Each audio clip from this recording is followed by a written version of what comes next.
45তম জাতীয় বিজ্ঞান ও প্রযুক্তি সপ্তাহ উদযাপন উপলক্ষে অত্র প্রতিষ্ঠানের পক্ষ থেকে আমি নুসরাত জাহান নওরী। আসসালামু আলাইকুম, আমি শতিকা সরকার।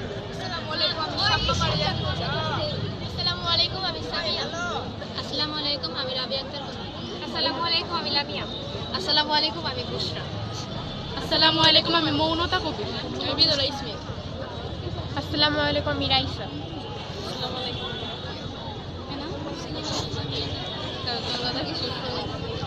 আজকে আমাদের প্রজেক্টটির নাম হচ্ছে স্মার্ট সিটি বা কাঙ্ক্ষিত শহর। তো এখানে আমাদের খাদ্য সমস্যা, বিদ্যুৎ সমস্যা, বর্জ্য ব্যবস্থাপনার সমস্যা, যাতায়াত সমস্যা সহ সকল সমস্যার সমাধান করার চেষ্টা করেছি। এখানে রয়েছে স্কুল ও কলেজ, হসপিটাল, আবাসিক এলাকা, বিনোদন এলাকা হিসেবে আমাদের একটি পার্ক রয়েছে। যেহেতু আমাদের শহরটি খাদ্য স্বয়ংসম্পূর্ণ একটি শহর, এজন্য আমাদের এই জায়গায় কৃষি ব্যবস্থা রয়েছে। তার পাশে আমরা বাণিজ্য এলাকার ব্যবস্থা করেছি। এখানে একটি শপিং মল, সিটি কর্পোরেশন এবং ব্যাংকও রয়েছে। তার পাশে আমাদের কারখানা এলাকা, অর্থাৎ দুইটি কারখানা রয়েছে এখানে। একটি হলো প্লাস্টিক কারখানা আর একটি হলো জৈব সার কারখানা। তো আমাদের এই এগুলার উপকার কি? তো প্রথমে আমাদের ক্ষেতের মধ্যে একটি সোলার প্যানেল ব্যবস্থা করা হয়েছে। যেহেতু আমরা সরাসরি সূর্যের আলোটা পাচ্ছি, এই জন্য আমাদের সোলার প্যানেলের মাধ্যমে আমরা বিদ্যুৎ শক্তি উৎপাদন করতে পারবো। তার পাশেই আমাদের একটি যন্ত্র রয়েছে, এটি হলো আলোক ফান। এটি মূলত পোকামাকড় দমনে খুবই উপকারী এবং খুবই সহজলভ্য।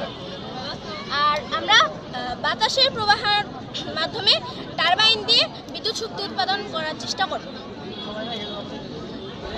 তার পাশে আমাদের অ্যাকোয়াপনিক ফার্মিং সিস্টেম রয়েছে। এটি মূলত একটি সমন্বিত প্রক্রিয়া। শহরে সাধারণত মাটির সংকলন হয় বা মাটির সংকট হয়, এজন্য এটি আমরা পানি ছাড়াই চাষ করতে পারবো। তার পাশে আমরা বাণিজ্যিক এলাকা হিসেবে একটি বাণিজ্যিক এলাকা হিসেবে একটি শপিং মল দিয়েছি। এদিক থেকে মানুষ যাবতীয় জিনিস যা কেনা আছে, দৈনন্দিন জীবনের জিনিসপত্র তা কিনতে পারবে। এবং প্রত্যেকটি উন্নয়নশীল শহরে আমাদের কিছু সিটি কর্পোরেশন থাকা দরকার, এই জন্য আমরা সিটি কর্পোরেশন ব্যবস্থা করেছি। তার পাশে আমরা প্লাস্টিক কারখানা ও জৈব সার কারখানা রেখেছি।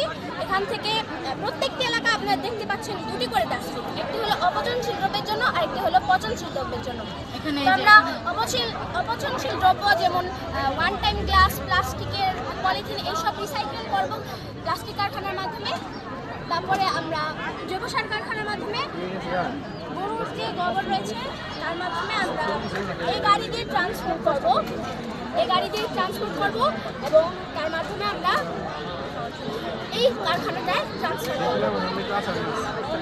এর মধ্যে আমি দেখতে পাচ্ছেন এখানে একটি হসপিটাল রয়েছে।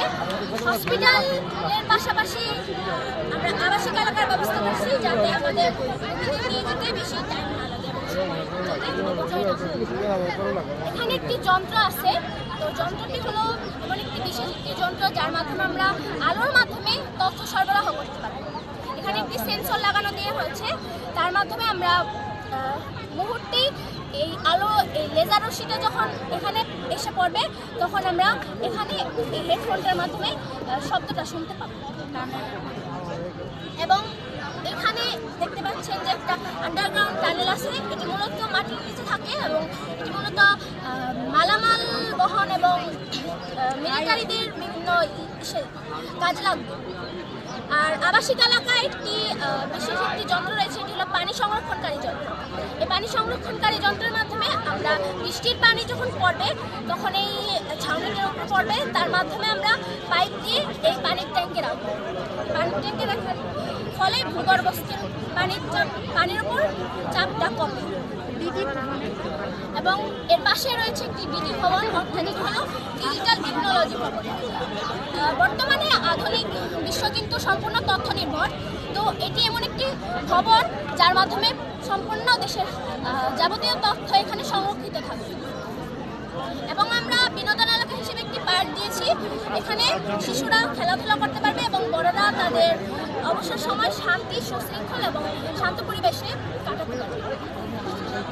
আর তার পাশে একটি পুলিশ স্টেশন রয়েছে অপরাধ দমন এবং মানুষের নিরাপত্তার জন্য আমরা একটি পুলিশ স্টেশন দিয়েছি।